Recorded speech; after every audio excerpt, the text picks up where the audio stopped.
Oremos.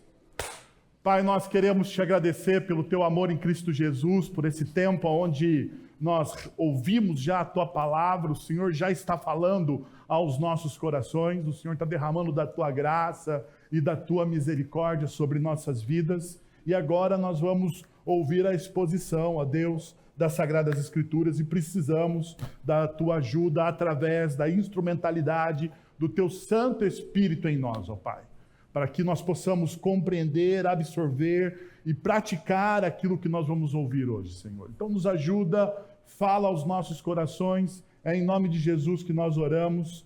Amém. Muito bem, como vocês sabem, nós estamos estudando o texto de Apocalipse e nós chegamos ao capítulo 2, que vai tratar sobre as 7 igrejas. O capítulo 2 e 3 tratam sobre as 7 igrejas do Apocalipse, e nós estamos entrando na segunda igreja, Mas durante a minha reflexão semanal, estudando o texto bíblico, me aprofundando nas verdades do texto, me veio à mente uma frase que ela é uma frase dos autores, como vocês sabem, dos autores que eu mais gosto, então por isso que talvez ela veio à minha mente, né? Porque eu leio muito C.S. Lewis, e a frase que está em Cristianismo Puro e Simples diz o seguinte, eu não me tornei cristão para obter conforto, sempre soube que uma garrafa de vinho me proporcionaria isso. Se você quer uma religião para se sentir confortável, definitivamente não recomendo o cristianismo. Aqui, C.S. Lewis, no seu livro e nessa pequena frase, acaba com metade da nossa religiosidade brasileira. Porque dentro da nossa cultura brasileira, as pessoas são evangelizadas dizendo, se você vier a Jesus, se você se curvar diante de Jesus, primeiro, ele vai resolver todos os seus problemas. Todos os seus problemas estão resolvidos se você se curvar a Jesus, porque afinal de contas, nós tratamos Jesus como uma ferramenta nas nossas vidas. Sabe aquela ferramenta, o faz tudo? Né? Um lugar onde você acessa para resolver os seus problemas. Então, nós tratamos Deus e Cristo Jesus desta forma. Né?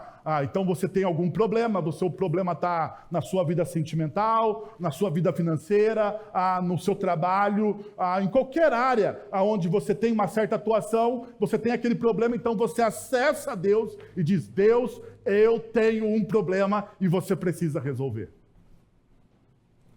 Mas deixa eu te dizer uma coisa, a espiritualidade cristã não fala sobre conforto. C.S. Lewis, ele fala muito bem aqui. Você poderia ter conforto em várias coisas muito mais, talvez até mesmo atrativas, nós precisamos ser honestos, do que ter mesmo se tornar discípulo de Jesus. C.S. Lewis, ele usa aqui a figura, a imagem, né, muito bem usada, diga-se de passagem, da garrafa de vinho. Mas poderia ser uma série do Netflix, poderia ser uma tarde com seus filhos, poderia ser um dia no clube, poderia ser um tempo na academia. Sei lá, algo que te daria conforto e prazer. E Lewis, ele deixa muito claro que o cristianismo não faz isso. Eu sei, nós estamos em um país onde existe e eu vou colocar aqui entre aspas, uma certa liberdade aos cristãos. Mas quando nós abrimos a nossa mente, nós olhamos para outras localidades, e quando nós começamos a fazer perguntas que muitas vezes são desconfortáveis e nós não queremos fazer, nós chegamos a algumas constatações e percebemos alguns dados que muitas vezes nos escapam aos nossos olhos, porque nós estamos muito mais preocupados com os nossos umbigos do que com a realidade que nos cerca. Uma dessas perguntas é exatamente essa. Quais são os riscos e desafios enfrentados pelos cristãos no mundo atual? Ser cristão no mundo atual, em determinados lugares, é extremamente arriscado. É extremamente arriscado. Deixa eu trazer alguns dados que estão em alguns sites, como o site da Missão Portas Abertas e em tantos outros lugares. No período anterior, de 1º de outubro de 2019 a 30 de setembro de 2020, houve um aumento de 60% no número de cristãos mortos, totalizando 4.761 casos de cristãos mortos pelo mundo em países onde o cristianismo é reprimido. Entre 1º de outubro de 2022 a 30 de setembro de 2023, foram registrados 4.998 cristãos mortos por causa da sua fé, o que equivale a aproximadamente 13 mortos por dia. Então, todo dia tem cristão, seguidores de Cristo, morrendo ao redor do mundo por causa da sua fé. Uma outra realidade é que houve um aumento significativo nos ataques a igrejas, escolas cristãs e hospitais, passando de 2.110 casos em 2023 para 14.766 em 2024.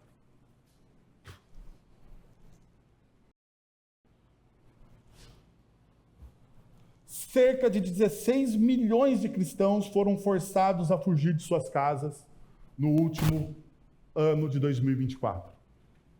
16 milhões de cristãos foram forçados a fugirem de suas casas, a deixarem provavelmente o seu país, a sua província, a sua cidade, por causa da sua fé.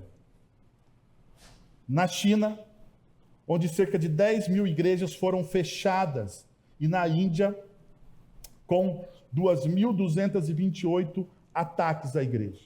Na China, só na China, cerca de 10 mil igrejas foram fechadas. E eu sei, você que acompanha redes sociais, algumas pessoas, alguns influencers, colocam uma Bíblia debaixo do braço, anda pela cidade chinesa e não é atacado e diz, olha só, esse negócio da China atacar os cristãos, da China reprimir os cristãos, é tudo forjado. Então pergunta para um missionário cristão na China se é forjado. Entre em contato com o missionário da Igreja Presbiteriana do Brasil, na Ásia, e pergunta se é forçado. Na China existem igrejas cristãs, abertas, mas fiscalizadas pelo governo. Algumas das igrejas, não acontece o que acontece hoje aqui. Eu abri a Bíblia e de maneira livre pregar o Evangelho. Na China, o sermão de domingo é fiscalizado pelo governo. Existe um agente no governo, no conselho das igrejas chinesas. E aquele agente do governo está ali para reportar qualquer ação que ele julgue subversiva. E se ele julgar uma ação subversiva, se ele julgar alguma coisa, se ele não gostar de algo, ele simplesmente faz uma denúncia. A polícia chega naquele local, fecha aquela igreja e ninguém pode fazer pergunta alguma.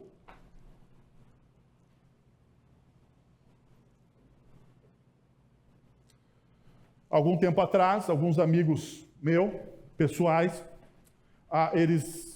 o marido trabalhava na Petrobras e eles foram deslocados para a China, cristãos. E ele falou para mim, confidenciou que a igreja a qual ele reunia, toda semana, eles mudavam de lugar para poderem se reunir de maneira livre. Toda semana, eles tinham um grupo de e-mail, você tinha que ter um proxy, um negócio que você acessava o servidor de um outro lugar, um negócio louco, parece espionagem secreta. Para você descobrir, porque se descobrissem, a polícia do governo chegaria naquele local, faria a sua averiguação e fecharia aquela igreja. Eu sei, muitas das coisas que nós ouvimos parece história de Indiana Jones. Então, talvez, diante da mensagem que nós vamos ouvir hoje, nós poderíamos nos comprometer, pelo menos nessa semana, você lembrar do nosso missionário e orar por ele. Porque ele precisa encarecidamente das nossas orações e do nosso apoio espiritual. Mas esses desafios da espiritualidade ou de ser discípulo de Jesus, eles não estão só vinculados a este momento histórico da nossa atualidade.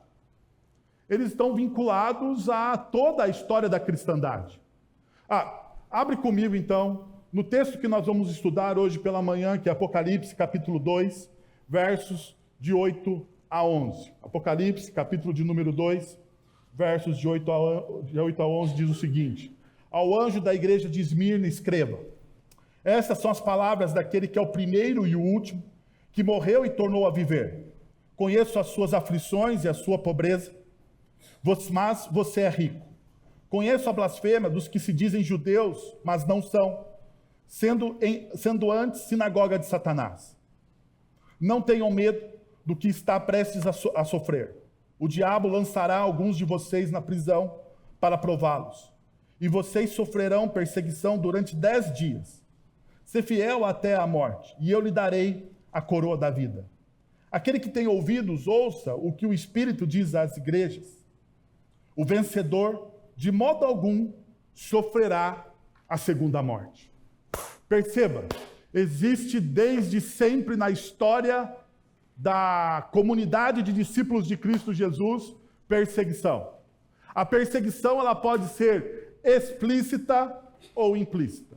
Antes da gente adentrar e estudar os princípios e valores desse texto, deixa eu te mostrar um pouco do contexto histórico e cultural da cidade de Esmirna. Isso é importante, a gente entender para quem foi escrito a priori essa carta. Essa carta era escrita para uma realidade daquele momento histórico, para os discípulos de Cristo Jesus, na cidade de Esmirna, mas como nós lemos na própria carta, ela atravessa toda a história. Perceba, a cidade de Esmirna, localizada na atual Turquia, foi destruída por volta de 600 a.C. pelos lídios, que a invadiram e arrasaram. Após sua destruição, Esmirna permaneceu desabitada por cerca de 300 anos. 300 anos Esmirna ficou desabitada. Mas veja, isso aqui é uma informação importante. Por quê? Porque Alexandre o Grande ordenou a reconstrução de Esmirna no século IV a.C., promovendo o seu renascimento com um plano urbanístico mais organizado e monumental, transformando-a em uma das cidades mais prósperas da região. Por isso, em uma de suas moedas, era cunhada a expressão das Ásias, que significa a primeira da Ásia, a mais bela da Ásia. E aqui tem um problema geográfico, porque a cidade de Efésios, assim como as outras cidades, Laodiceia e até mesmo a cidade de Esmirna, elas competiam para saber qual era a cidade mais próspera entre as cidades da Ásia Menor ligadas ao Império Romano. Isso aqui é importante. Por que essa informação é importante? Se você lê o texto junto comigo, você percebe que Jesus ele diz que ele é o primeiro e o último, aquele que morreu e tornou a viver. Na história da cidade de Esmirna, ela morre, ela é destruída, e depois ela torna a viver. Dentro da cultura da cidade de Esmirna, havia essa imagem muito forte de restauração, de ressurreição. E perceba, Jesus ele usa essa imagem para cativar o coração daquela igreja na cidade de Esmirna. Agora veja, como toda cidade romana, havia um panteão de deuses que povoavam tanto o imaginário do povo daquela cidade, quanto à sua prática, à sua vivência. Perceba, Esmirna, ela era uma cidade que tinha pelo menos 3 grandes cultos ou 3 grandes templos a deuses romanos.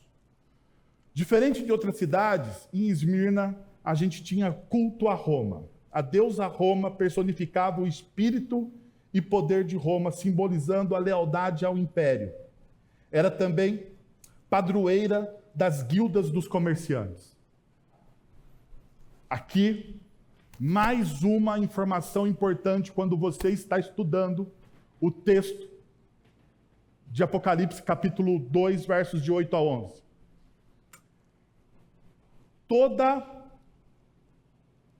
Toda pessoa que exercia qualquer atividade econômica em Esmirna precisava prestar culto a quem? A Roma. Precisava prestar culto a Roma. Se a pessoa não prestasse culto a Roma, não poderia exercer o quê? A sua atividade econômica. A sua atividade econômica. Por isso que quando nós lemos a carta à comunidade de Esmirna, nós percebemos essa realidade. Jesus ele vai dizer, eu sei que você é pobre. E eles são pobres, não por uma opção ou por dizerem, não, nós não vamos trabalhar. Não, eles estão pobres porque eles estão proibidos de trabalhar por causa da sua fé. Eles estavam excluídos do mercado por causa da sua fé. Esmirna era uma das cidades mais fiéis ao Império Romano. Mais fiéis. E isso fazia com que os discípulos de Cristo, na cidade de Esmirna, teriam que experimentar grande provação inimaginável para nós. Inimaginável. Nós não temos parâmetros sociais para entender o que esses homens e mulheres do primeiro século estavam passando. Porque, afinal de contas, no nosso país, dito livre, nós não somos tão perseguidos assim. Nós exercemos a nossa atividade econômica, nós trabalhamos, nós somos pagos por aquilo que exercemos e nós, muitas vezes, não sofremos esse tipo de perseguição. Um outro deus ali, cultuado, era Cibele. Cibele, a grande mãe, representa a fertilidade e a natureza selvagem. Seus rituais incluíam música frenética, danças estáticas, práticas místicas e frequentemente associados à orgia. Veja, perceba o caminho. Um Deus que representa o poder socioeconômico. Uma deusa que representa os relacionamentos. Por último, um outro grande templo que havia na Acrópole de Esmirna era o culto a Apolo. Apolo, deus da luz, música, profecia e cura. Era amplamente venerado. Festivais como Apolonias promoviam competições artísticas e seus templos eram locais de sacrifício e busca de orientação divina. Música, artes.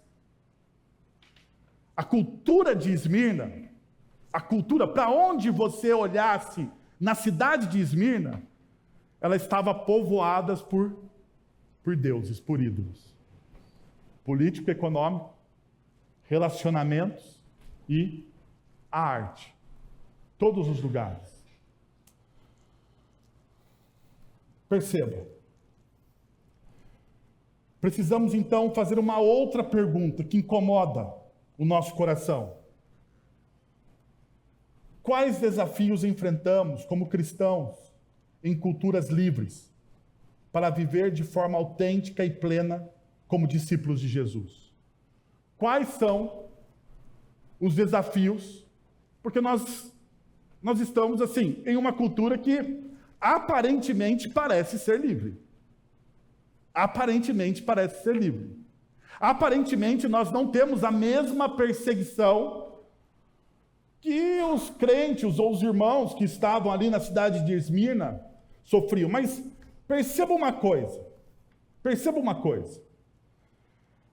Essa perseguição que os cristãos do primeiro século e em países com forte repressão religiosa sofrem, aqui na nossa cultura, nós podemos chamar de intimidação.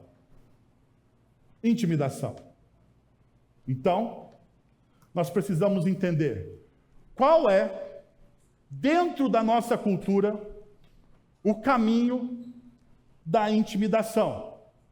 Como a gente, como discípulos de Cristo Jesus, somos intimidados, persuadidos a não publicar a nossa fé, a não viver de maneira explícita a nossa fé.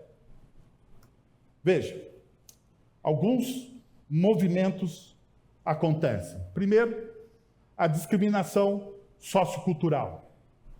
Cristãos são discriminados em ambientes acadêmicos, especialmente nas universidades. Cristãos são tidos dentro do movimento ou dentro do ambiente acadêmico como tolos. Eles acreditam em fábulas. Em muitas das universidades brasileiras, principalmente universidades públicas, os grupos de estudo bíblico, eles são rechaçados como lugares de pessoas que creem em coisas absurdas. Por exemplo, eu trabalhei durante muito tempo como pastor de jovens em Campinas, e em Campinas nós temos a Unicamp.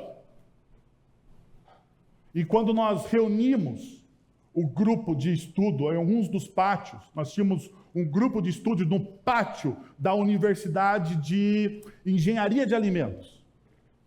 Enquanto nós nos reunimos para estudar a Bíblia, cantar algumas músicas, nós éramos tidos como estranhos. Mas não era estranho você ir no bosque da Unicamp e ver as pessoas procurar gnomos e abraçar árvores. Não era estranho. Estranho são as pessoas que abrem as Sagradas Escrituras para estudar. Mas abraçar a árvore e procurar gnomos com lupa e luva branca, não é estranho.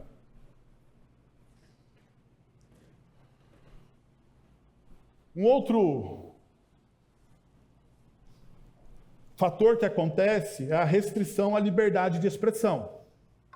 E gradativamente, na nossa cultura ocidental, cristãos estão sendo tolhidos a falar aquilo que eles pensam. Nós precisamos hoje tomar muito cuidado com o que a gente fala.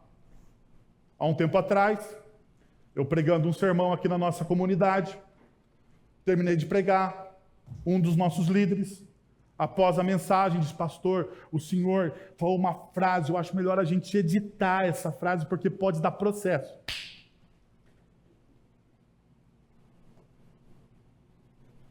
Eu não estou brincando. Estou falando sério.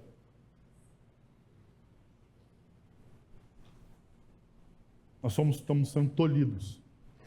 Por fim, nessa tríade da intimidação, nós temos a violência verbal e física.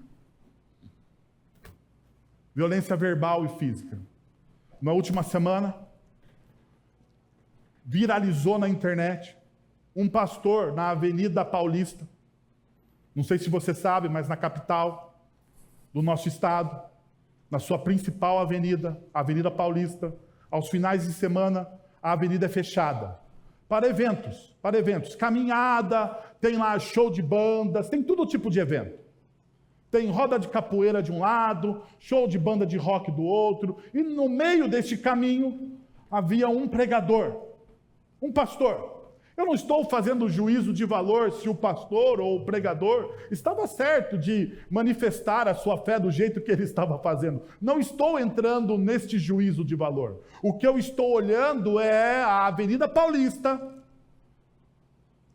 capital do nosso estado, cheia de transeuntes, com as maiores diversidades de cultura e religião sendo manifesta, e um pregador do evangelho é acossado, é agredido, verbal e fisicamente, porque ele estava pregando o evangelho. Isso aconteceu no nosso estado, há cerca de 2 semanas atrás.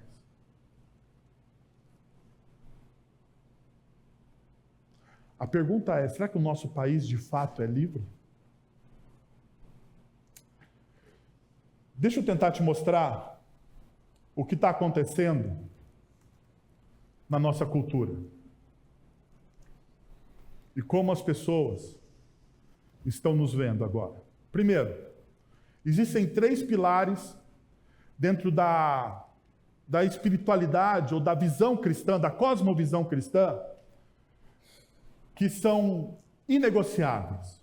Inegociáveis. Por exemplo, na cosmovisão cristã, a verdade ela é uma revelação. A verdade não está na cultura. A verdade está na revelação, na palavra de Deus, que é inspirada, que é inerrante. A verdade não está, a verdade eu ia ser redundante, eu ia falar, na verdade, a verdade, né? Na verdade, a verdade, dentro da espiritualidade cristã, a verdade é uma pessoa, é o próprio Cristo. O próprio Cristo diz, eu sou a verdade. Eu sou a verdade.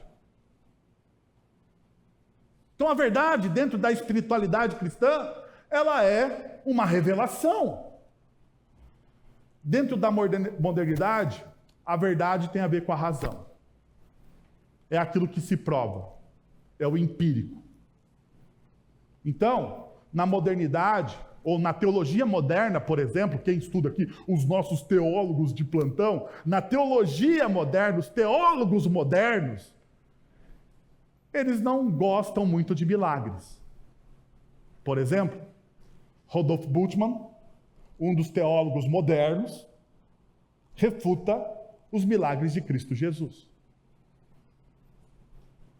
A modernidade olha para a razão. Na pós-modernidade, ao tempo que nós estamos inseridos, a verdade, ela é experiência. É aquilo que eu sinto.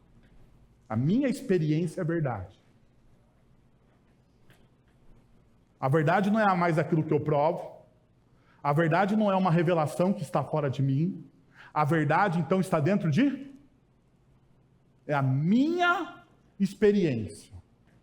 Então, a minha experiência é o que me move dentro da realidade. O pecado na espiritualidade cristã é uma ruptura com Deus. O pecado dentro da espiritualidade cristã, o que ele é? Ruptura. Todos nós pecamos e carecemos da glória, ou estamos destituídos, que eu prefiro essa palavra. Destituídos do quê? Da glória de Deus. Todos pecamos, todos. Houve uma ruptura. Em Gênesis capítulo 3, os nossos primeiros pais fizeram a opção por viverem distantes de Deus e colocaram sobre a humanidade uma pecha de pecado. Todos nós pecamos. Nós nascemos em pecado, como diz o salmista. Mas, na modernidade, o pecado, ele tem a ver com ignorância. Pecado é ignorância. É uma sociedade movida pela razão. Logo, você erra porque você é uma pessoa o quê? Ignorante. Então, você anula o pecado ou chega à perfeição eliminando a ignorância. Então, o sonho moderno era que a tecnologia ia salvar a humanidade. Esse é o sonho moderno. A tecnologia vai salvar a humanidade. Quer ver um dos lemas da modernidade dentro das séries de TV? A série do Não é Star Wars, é o Jornada nas Estrelas. Jornada nas Estrelas.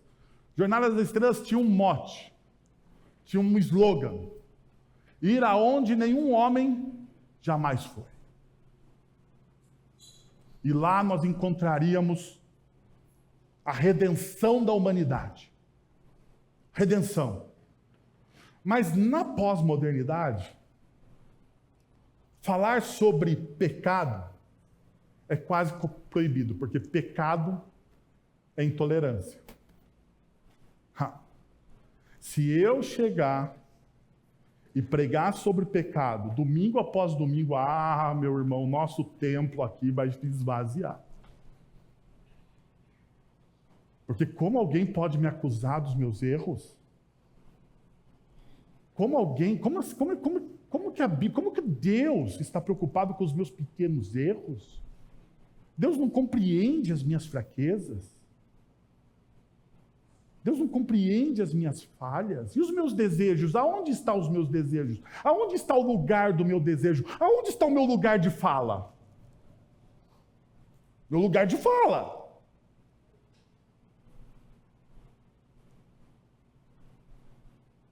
Meu lugar de fala. Esses dias, o meu filho de 7 anos, João Pedro, fez algo de errado. Eles sempre fazem algo de errado, porque toda criança, nós somos reformados, toda criança é pecadora. Toda criança, a mais bonita de todas as crianças, que é a minha filha, a princesinha, é uma pecadora de primeira linha. Mas de primeira linha. De primeira. Primeiríssima linha pecadora. Precisa da graça de Cristo Jesus. O meu filho, de 7 anos, cometeu um erro. Eu fui repreendê-lo. E ele falou assim para mim. Eu falando, filho, está errado. Você não pode fazer isso. Isso que você fez fere as pessoas e fere aquilo que Jesus nos ensina. E eu falando, e ele falando assim, você não me ouve, você não me entende. Não, eu entendo, filho, eu entendo você. O que você não entende é que o papai está dizendo que está errado. Não queira justificar aquilo que é pecado. Ele falou, você não me compreende. Na verdade, o que ele queria dizer é que eu era intolerante. É que ele não sabe essa palavra, mas se ele aprender, ele vai falar. Você é intolerante, seu intolerante. É assim. A ética, dentro do cristianismo, da cosmovisão cristã, ela é um valor geral. Geral, único, sólido e imutável. Essa é a ética cristã. A ética cristã, ela está tanto na lei mosaica, mas aperfeiçoada em Jesus no Sermão do Monte. No Sermão do Monte. Lá está a ética do cristão. Então, se você ainda não leu lá Mateus, a partir do capítulo 5 até o capítulo 7, final do capítulo 7, você deveria ler, porque lá está o que nós cremos em termos de ética. Ela é sólida, ela é uma visão geral, ela é para todos. Ninguém escapa à nossa ética. Na modernidade, ela é individual. Ela é a minha ética. Você tem a sua, eu tenho a minha. E ela é individual. Na pós-modernidade, a ética ela é relativa. As democracias na pós-modernidade, elas são o quê? Relativas. Relativas. Por isso que a gente ouve um líder da nação dizer que algo sólido, que deveria ser a democracia, ela se torna o quê? Democracia relativa. Porque a ética aqui é relativa. Ela é um cinza degradê. É um cinza degradê. Gente antiga vai saber o que eu falo agora. Vai saber. Gente antiga, porque gente nova não sabe o que é isso. Antigamente havia um brinquedo, ou melhor, não era um brinquedo, eram uns quadros, vocês lembram? Umas imagens, que da onde você olhava, a figura mudava de forma. Vocês lembram disso? Eu sou velho, gente, pensa aqui. Você tinha lá era um negócio tipo assim, meio 3D, um protótipo do 3D, sabe? Onde você olhava assim, mudava a forma das coisas. Quem já viu isso aqui? Quem é antigo como eu? Louvado seja o Senhor pela sua vida, meu irmão e minha irmã. Agora, deixa eu dizer uma coisa. É assim, essa ética relativa depende da onde você olha.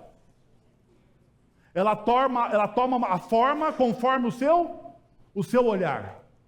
Essa é a ética relativa. Agora perceba, esse é o mundo em qual nós vivemos. Por isso que nós estamos sendo intimidados, porque veja a diferença grande diferença entre o cosmovisão cristã, aquilo que o cristianismo diz, o que a pós-modernidade propõe para a gente. Por isso que nós somos intimidados. Você quer ver isso na realidade? Veja, isso aqui são notícias do jornal. Justiça dá 15 dias para Cláudia Leite se manifestar em inquérito de suposto racismo religioso. Cláudia Leite, há um tempo atrás, acho que foi agora, na virada do ano, tem uma música chamada Caranguejo. Eu detesto as músicas da Cláudia Leite, detesto, não tenho. Mas ela é uma irmã em Cristo. 2014, Cláudia Leite professa sua fé em Cristo Jesus.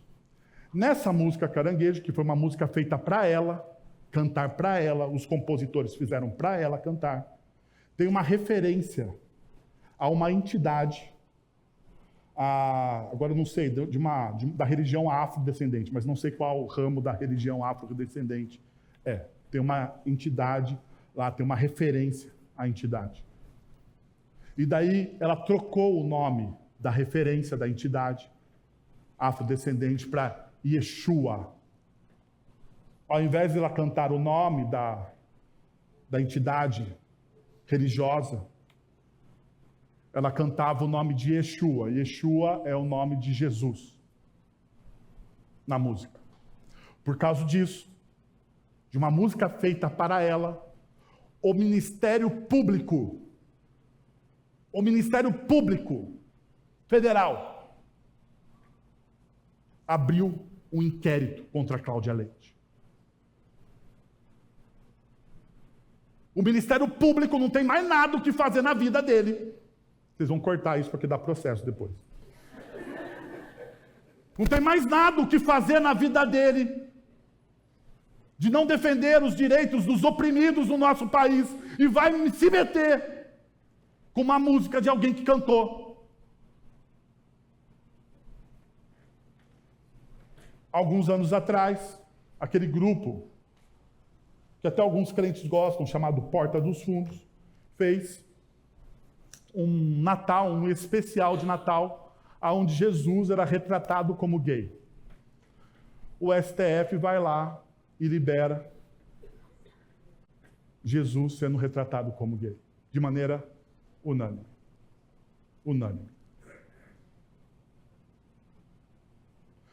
Não sei se vocês estão percebendo.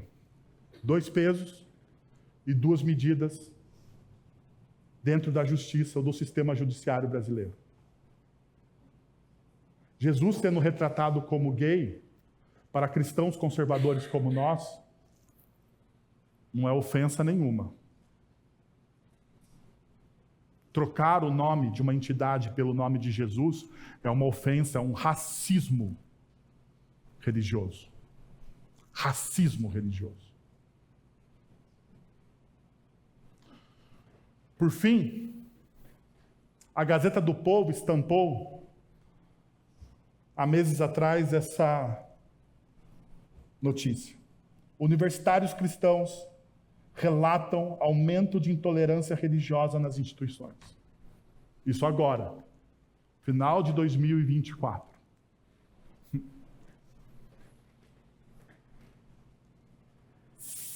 Você está em que mundo que você acha que você não é perseguido?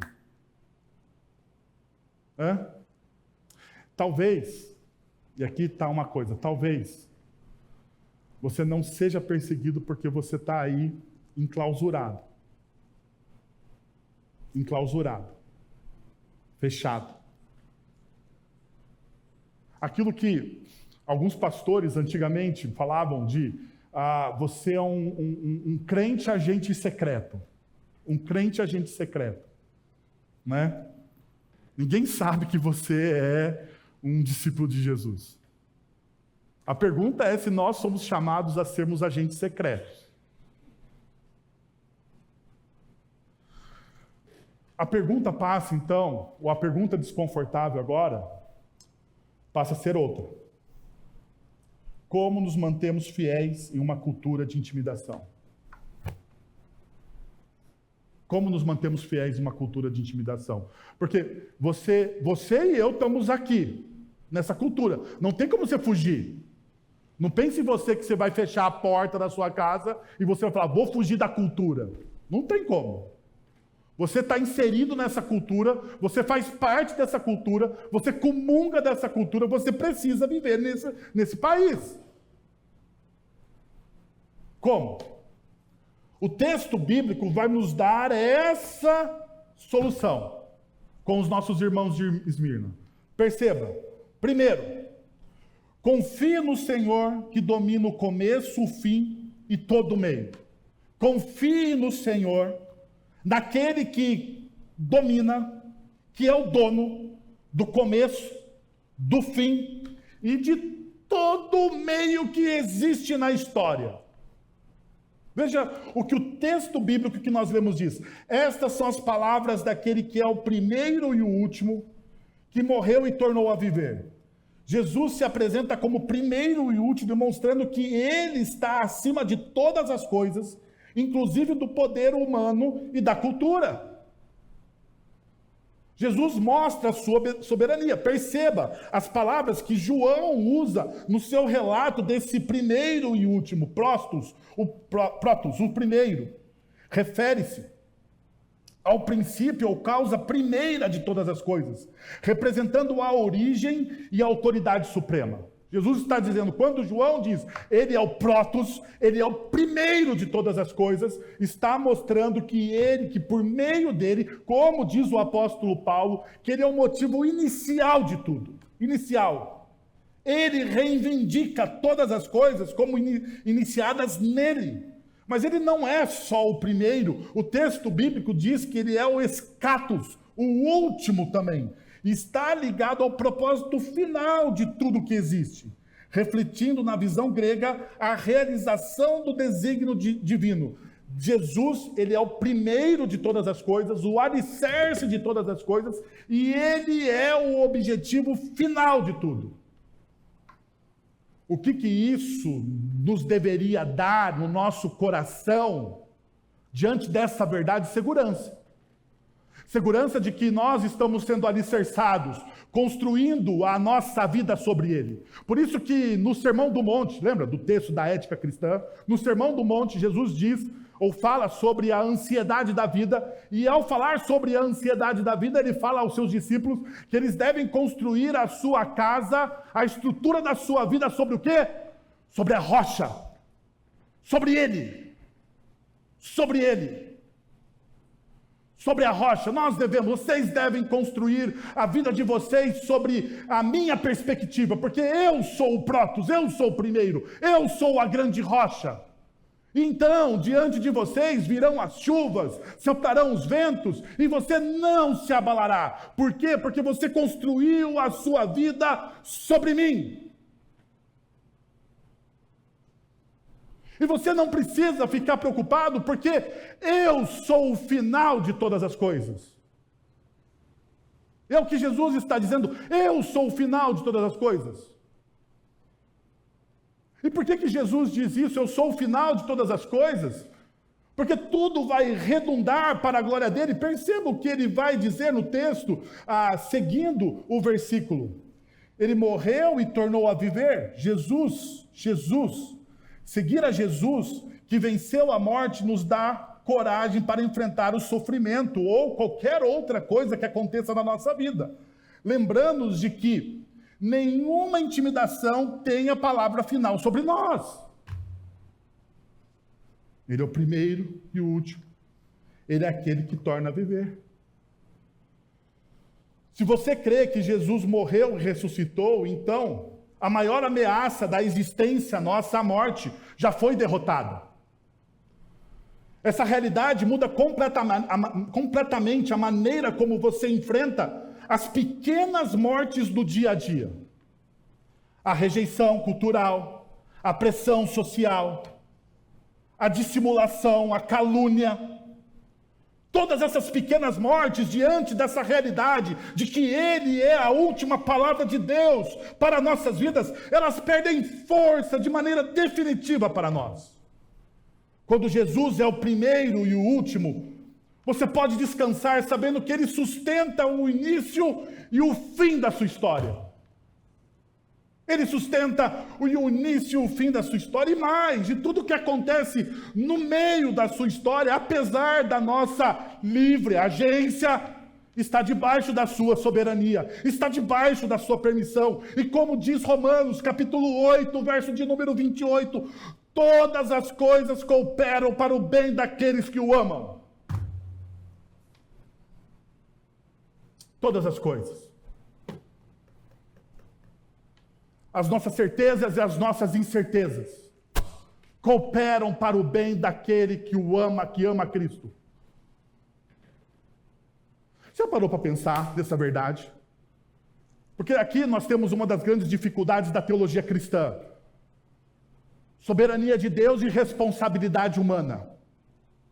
Como que a gente balanceia essa equação? Porque se Jesus nos garante o início e nos garante o final de todas as coisas, aonde a gente vai chegar, o meio que é o problema, na verdade, é o meio que é o problema. Como que a gente equaciona, então, essa equação que na nossa cabeça muitas vezes não funciona? Exatamente como Paulo diz em Romanos capítulo 8, 28. Todas as coisas cooperam para o bem daqueles que amam a Deus. Todas as coisas. Os seus erros cooperam para o bem daqueles que amam a Deus. Os seus acertos também cooperam para o bem daqueles que amam a Deus. Todas as coisas cooperam para o seu bem. Até mesmo o seu sofrimento coopera para o seu bem. Deus está edificando em você, apesar de a gente não entender, e eu sei, muitas vezes eu também, diante das minhas aflições, diante dos meus problemas, eu não entendo, mas eu descanso seguro, porque essa é uma promessa para mim e para você, que todas as coisas cooperam para o bem daqueles que amam a Deus. Olha só, eu ouvi um amém, não acredito.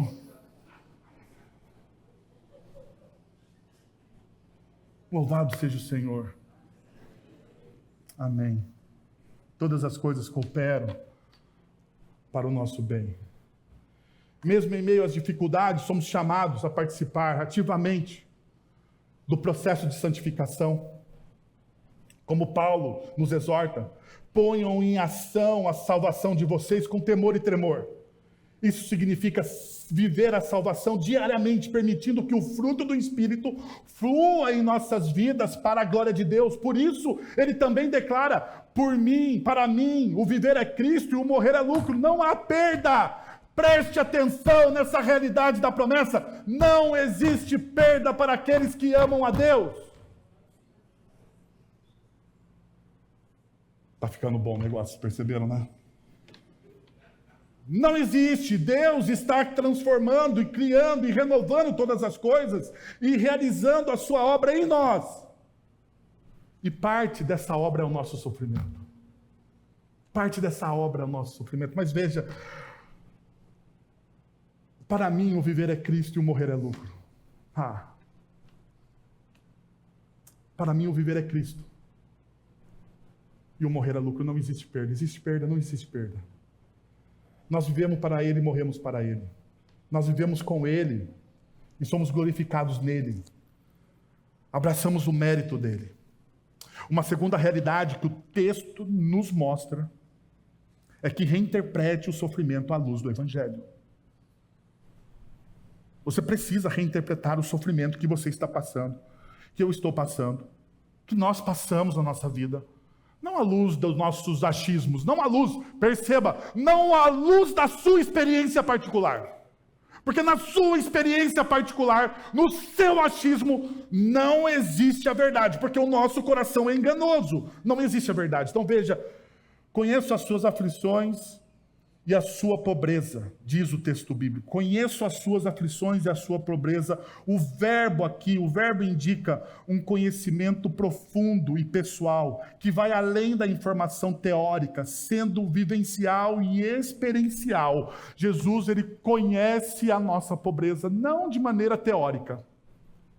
Em Apocalipse, capítulo 2:9, Cristo revela algo profundamente consolador para os crentes que estão enfrentando todo e qualquer tipo de tribulação. Aqueles discípulos que estão passando neste momento por separação, por divórcio, por dor, por uma doença que aos olhos dele parece incurável. Ele não está distante. Perceba, o texto diz, eu conheço agora, hoje, eu sei o que você está passando. Não estou olhando de longe. Eu estou com você dentro do seu sofrimento. Ele está totalmente identificado com o sofrimento dos seus discípulos. O verso diz, eu sei quais são as suas aflições, eu sei quais são as suas tribulações, e com isso, Cristo não apenas reconhece as dificuldades da igreja em Esmirna, mas se coloca dentro dessa aflição. Ele vive as dores dos seus seguidores. Por isso que Isaías, quando revela o Cristo, no capítulo 53, ele fala que o Cristo é um homem de dores, que o Cristo se identifica com os meus sofrimentos. Essa identificação ativa com o sofrimento dos crentes vai além de um simples reconhecimento. Em Cristo vemos a união da divindade e da humanidade, em um ato de empatia divina. Deus tem empatia pelo nosso sofrimento, e por isso ele envia o seu Filho amado a nós. O sofrimento de Cristo, especialmente o sofrimento na cruz, não apenas é um meio de redimir a humanidade, mas também um profundo ato de identificação com a nossa condição humana miserável. O Deus ao qual nós servimos, o Cristo revelado nas Sagradas Escrituras, se identifica com a gente. Por isso que em Filipenses, o apóstolo Paulo, num dos hinos, de uma das doxologias mais bonitas que existem nas Sagradas Escrituras, ele diz que mesmo ele sendo Deus, não usurpou o lugar de Deus. Antes ele fez o quê? Esvaziou-se, despiu-se da sua glória por mim e por você. Cristo despe-se da sua glória por mim e por você para sentir as suas dores, para experimentar a sua vida, para experimentar a minha vida. Cristo não é um salvador distante, então, ele é aquele que, por meio da sua encarnação e paixão, compartilha plenamente todos os nossos sofrimentos, todos os nossos medos. É esse o Cristo que a Bíblia está apresentando. Ele está dizendo, eu conheço os seus sofrimentos. Então, por isso que o texto bíblico aqui nos mostra uma outra realidade, ao qual nós devemos abraçar. Veja que o texto vai dizer, não tenha o quê? Medo. Uma das frases mais repetidas nas Sagradas Escrituras, que está em paralelo. O meu paralelo aqui não ficou meio paralelo, mas é em paralelo, no original, com a... para prová-las. Não tenha medo. Não tenha medo, porque o sofrimento ao qual você está passando, ele está provando você. A ideia de provar aqui é que Deus está trabalhando em você. Deus está trabalhando o nosso caráter através das provações.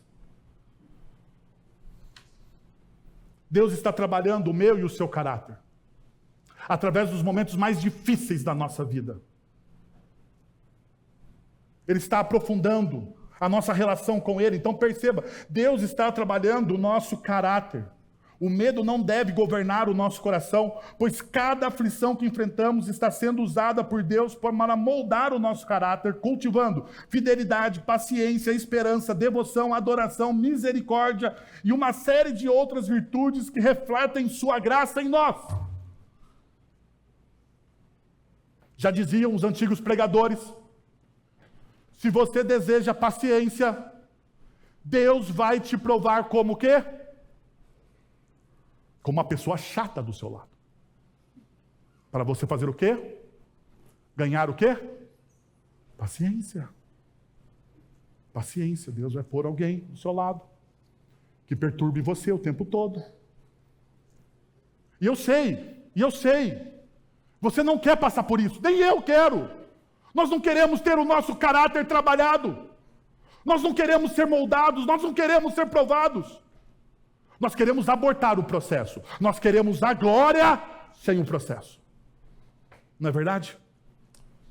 Nós queremos a glória sem o processo. Nós queremos emagrecer sem a dieta. Não é verdade? Nós queremos emagrecer sem dieta. Sem dieta.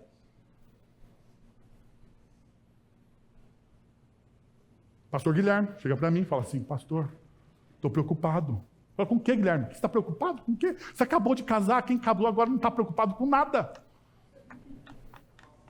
Estou preocupado, eu preciso emagrecer. O que você está fazendo para emagrecer, pastor? Nada.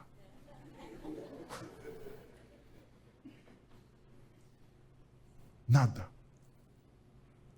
Vai na banca do pão de queijo. Vocês já comeram a banca do pão de queijo aqui da feira? Vai lá, o melhor pão de queijo da face da terra. Mas pode ir lá. Terça-feira tem reunião aqui, banca do pão de queijo, o que ele faz? Compra 10 pães de queijo. Você pensa que ele divide com a gente? Nada. Pergunte para o seu ar, ele põe assim no braço e fica comendo. E se eu tento pegar um, ele dá um tapa na minha mão, não pegue! Estou brincando, isso aqui é uma alegoria. Mas ele tem um saco de pão de queijo.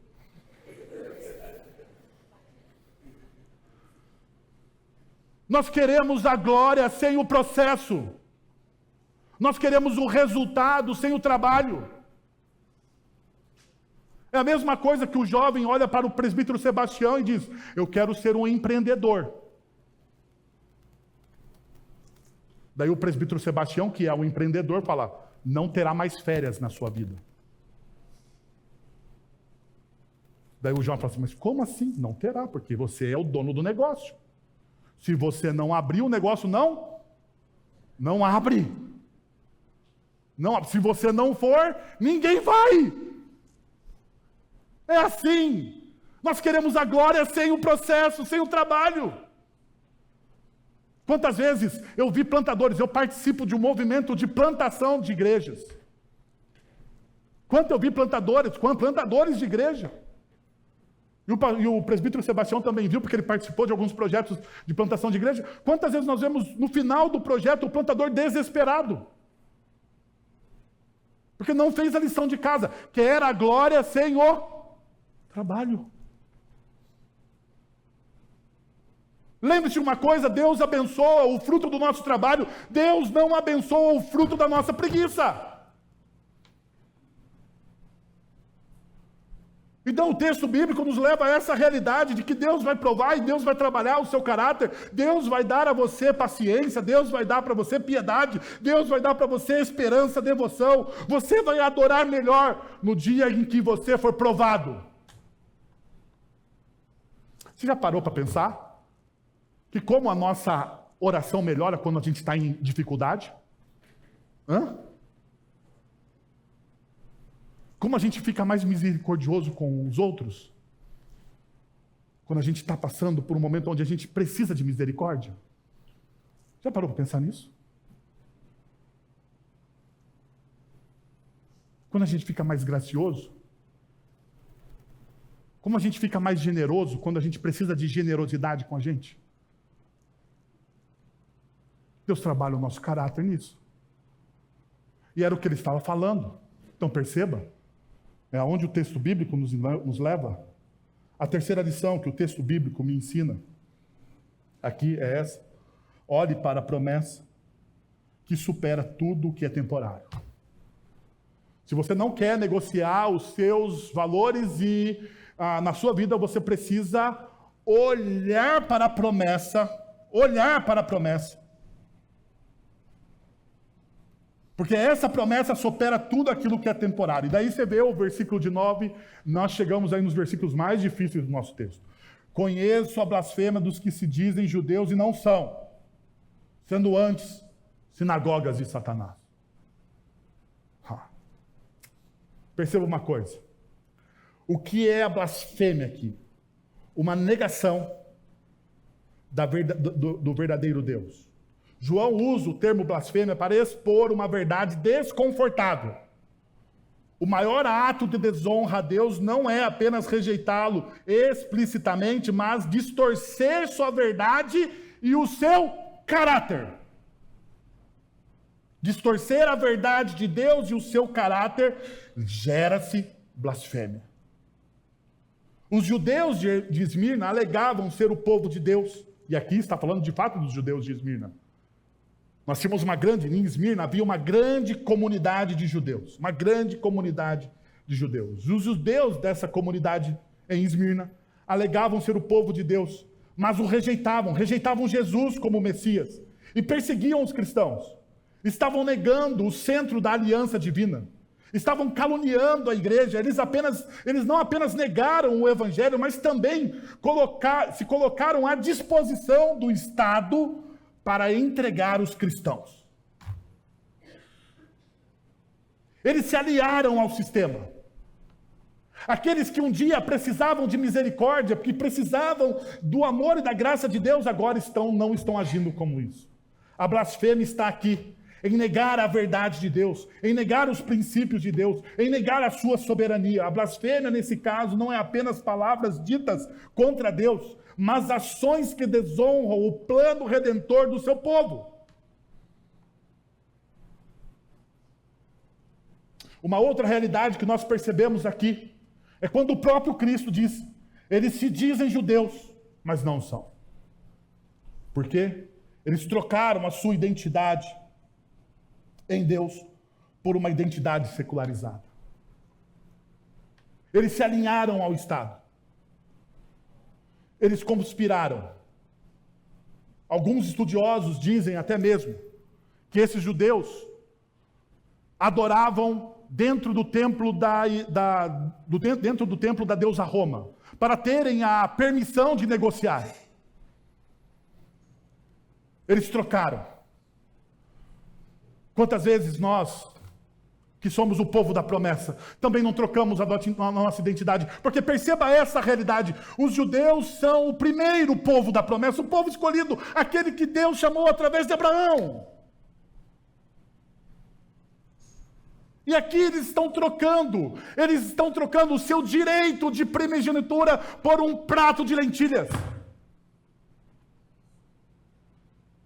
Quantas vezes nós trocamos algo que é eterno por algo que é efêmero e temporário?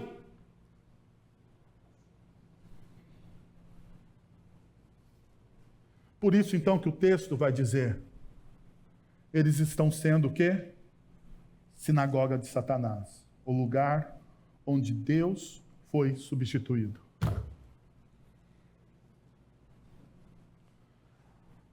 A substituição de Deus em nome de outras lealdades.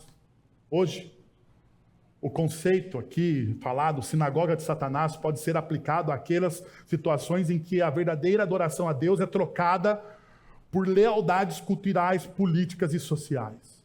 Onde a igreja ou qualquer lugar de adoração se torna um lugar de autoafirmação. Quantas igrejas se tornaram um lugar de autoafirmação do seu ego, de idolatria, de cooperação com o sistema, que negam a justiça e negam o evangelho, não confiam na graça soberana, negociam seus valores e princípios, corrompem o evangelho de Jesus. Assim como os judeus de Minas tentaram proteger os seus privilégios, alinhando-se ao sistema imperial, quantas vezes nós não fazemos o mesmo? Quantas vezes nós não nos comprometemos a nossa lealdade a Cristo através, ou em troca, melhor, de segurança, influência ou aceitação? Agora veja, Jesus tem uma palavra para essa igreja: seja fiel até a morte, e eu lhe darei a coroa da vida. Essa frase está em paralelo com o final. O vencedor, de modo nenhum, sofrerá a segunda morte. Seja fiel até a morte. O Evangelho não nos chama ao sucesso. Não, o Evangelho não nos chama ao sucesso. O Evangelho nos chama à fidelidade, somente à fidelidade. Talvez, e digo aqui, sublinhado para vocês, talvez a sua fidelidade ao Evangelho leve você ao sucesso. Mas é um talvez. É um talvez. Antes de tudo, o Evangelho me chama à fidelidade a Cristo, aos seus preceitos, às suas palavras, ao seu povo, à sua comunidade. Antes de tudo, Cristo me chama à fidelidade. A tudo. Porque veja, todos nós estamos correndo atrás do quê? De uma coroa. Todos nós queremos o sucesso, a segurança, o reconhecimento, ou até mesmo, quem não gosta de um confortinho, hein? Quem não gosta de uma massagem nos pés depois de um dia de trabalho? Eu esperava agora ouvir um amém. Mas veja, mas essas coroas que nós buscamos tanto nas nossas vidas, elas não duram. Nós buscamos, mas elas não duram. Elas exigem tudo de você e no final você não tem nada em suas mãos. Já perceberam isso? Já perceberam isso? Nós estamos correndo atrás do vento, como diz o Salomão em Eclesiastes. Nós estamos correndo atrás do vento. Na eternidade, o que você vai levar daqui? Fala para mim. O que você vai levar daqui na eternidade? Sabe aquela grife famosa que você gosta?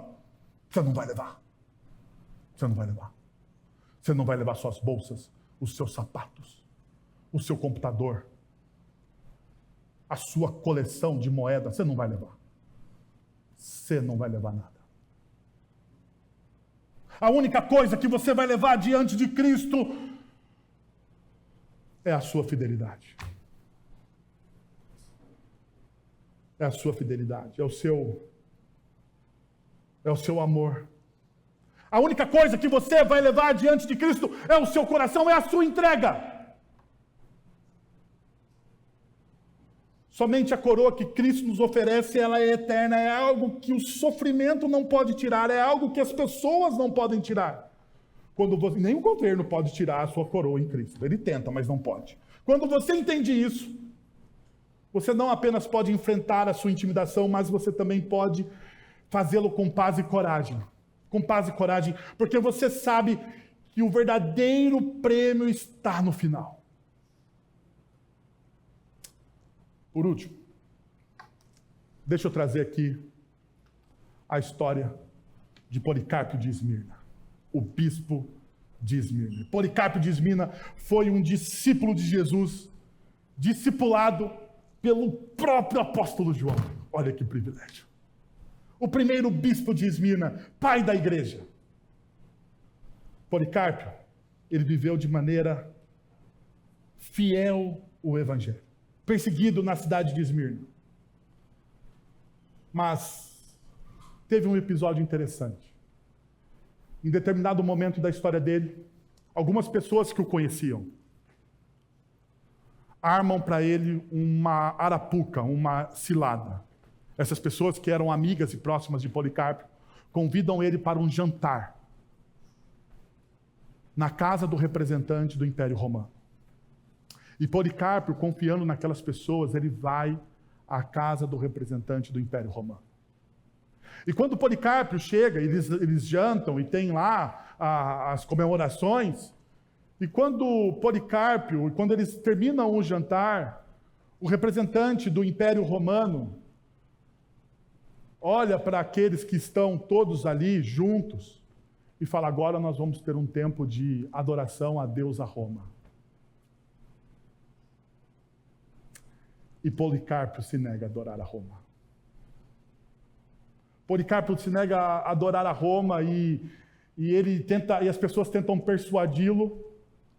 E ele diz o seguinte, segundo os relatos da própria igreja de Esmirna: por 86 anos eu o servi, e ele nunca falhou comigo. Como posso blasfemar contra meu rei e o meu Salvador?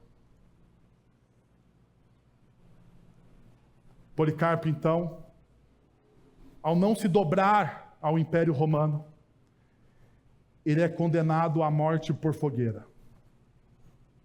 E diz a história que, enquanto ele era amarrado à haste da fogueira que iria queimá-lo, ele faz a seguinte oração: te bendigo, está falando para Deus, te bendigo, porque me julgaste digno deste dia e desta hora, de tomar parte no número dos mártires, no cálice de Cristo, para a ressurreição da vida eterna, tanto da alma como do corpo, na incorrupção do Espírito Santo, que eu seja recebido na tua presença como um sacrifício rico e agradável, conforme preparaste e revelaste, e agora cumpriste. Deus é fiel e verdadeiro. Quantas vezes nos falta essa coragem diante da intimidação do mundo? Quantas vezes nós somos colocados na fogueira e nós cedemos, simplesmente cedemos, e não confiamos no justo e verdadeiro Deus? Eu quero convidar você a um único momento nessa manhã. Quero convidar você a fechar os seus olhos, a abaixar a sua fronte, a orar ao Senhor e a pedir uma única coisa, como eu tenho pedido nesses últimos dias: fidelidade. E reconhecer que, apesar dos nossos sofrimentos, Deus é verdadeiro e fiel. Deus é verdadeiro e fiel. Ele está cuidando de você. Ele está trabalhando o seu caráter. Você não está sozinho. Eu sei, você pensa às vezes que está sozinho, mas eu estou dizendo, segundo a palavra de Deus hoje pregada aqui, você não está sozinho.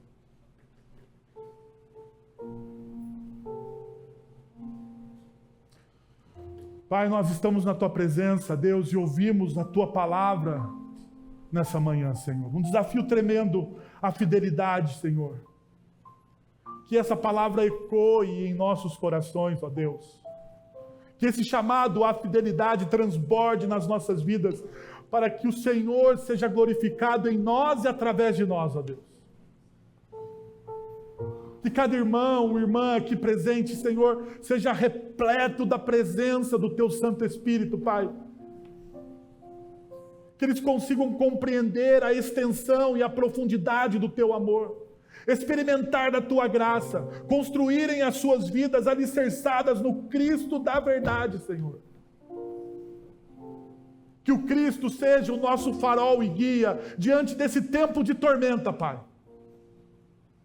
Que o Teu nome seja louvado em nossas vidas. É isso que nós oramos, em nome de Jesus. Amém. Vamos receber a bênção? Senhor, obrigado pela Tua palavra e obrigado por tudo que o Senhor operou em nós e através de nós nessa manhã. Seu nome foi glorificado, Senhor, nós sabemos disso. Agora, irmãos, que a graça de nosso Senhor e Salvador Jesus Cristo, o amor de nosso Deus e Pai, o conselho, o consolo, o poder e a ação do Santo Espírito de Deus estejam sobre vocês agora e pelos séculos dos séculos. Amém.